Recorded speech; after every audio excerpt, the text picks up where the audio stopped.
In Venezuela, the armed forces are holding some of their largest military drills in years. Thousands of troops, alongside voluntary militias, are conducting exercises that will include drills with Venezuela's new anti-aircraft system and heavy rocket launchers. Visiting Russian military personnel will also participate. The government says the drills are part of broader efforts to safeguard Venezuelan democracy and sovereignty.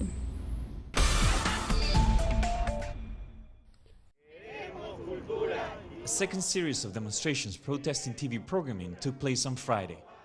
This time, protesters targeted the offices of the organization that represents 70% of advertisers, in addition to the studios of private TV channels. The goal is to get advertisers to pull their money from programming which has been criticized for morbid, sexually explicit, and gossip-based content. Como hemos ya logrado de que el supermercado Metro. Since we have already been able to get the supermarket Metro to pull their ads from the objectionable programming on Latina TV channel, we are expecting other advertisers to take part in this type of positive proposal, to request that TV channels improve their content in the time slots for children. While demonstrations against programming by private TV companies grow, critics claim that the government has rewarded those companies with additional TV licenses at no cost and without public tender. Critics like Professor Eduardo Villanueva say more problems, such as biased editorial content, will be a further negative outcome. Editorial content should never be conflated with the interests of the businesses that operate television stations. This has been done too often. They dedicate half their programs to defending private interests of the shareholders, and that shouldn't be the case. Peru will eventually update to digital TV, and current private TV stations will each have 4 channels as they continue to dominate the media landscape. Rael Mora, TeleSUR, Lima.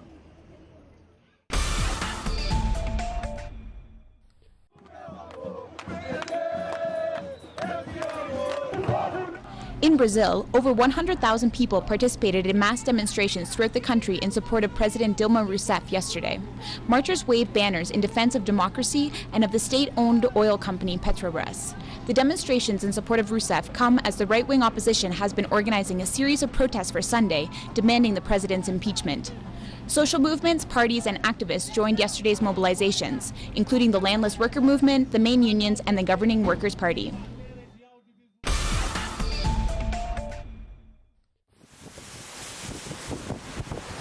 Meanwhile, in Vanuatu, local authorities are assessing the damage caused by Cyclone Pam in the past 24 hours. While the official death toll currently stands at 8, humanitarian groups say dozens more could have been killed in Vanuatu's north, where the cyclone is believed to have caused massive infrastructure damage and caused flash flooding in some areas. The International Red Cross has already warned that there is a shortage of shelters for survivors whose homes were destroyed.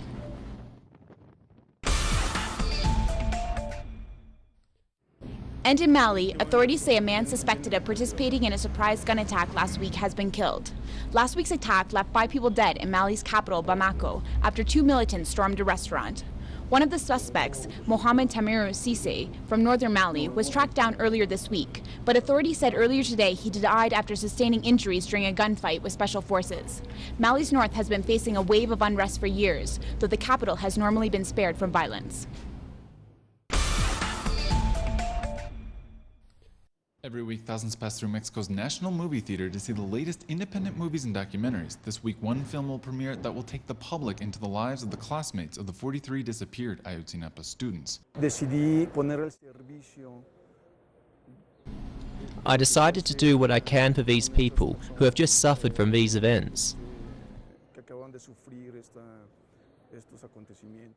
The film is titled A Day in Ayotzinapa 43.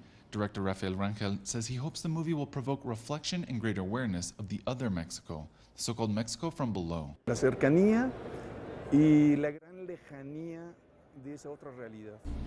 I was moved by the closeness and the large distance there is with this other reality. I felt heartbroken.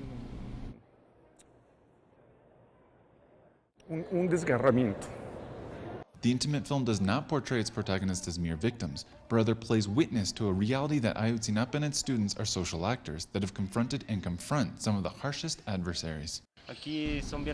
Everyone is well received here. If they want to study and train and educate themselves, and if they want to serve the population. Students are trained here and it shows.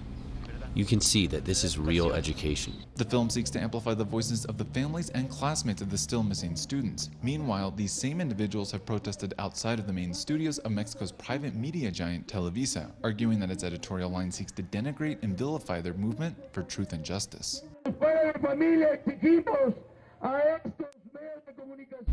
We, the families of the youth, demand that the mainstream media have the courage and the dignity to give us the opportunity to say what we are actually going through.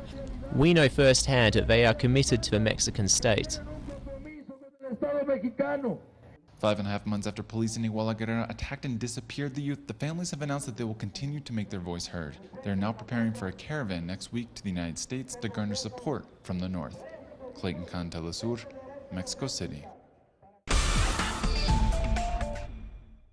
Facts that have marked the course of history. Productions designed in the English language and made for the English-speaking world.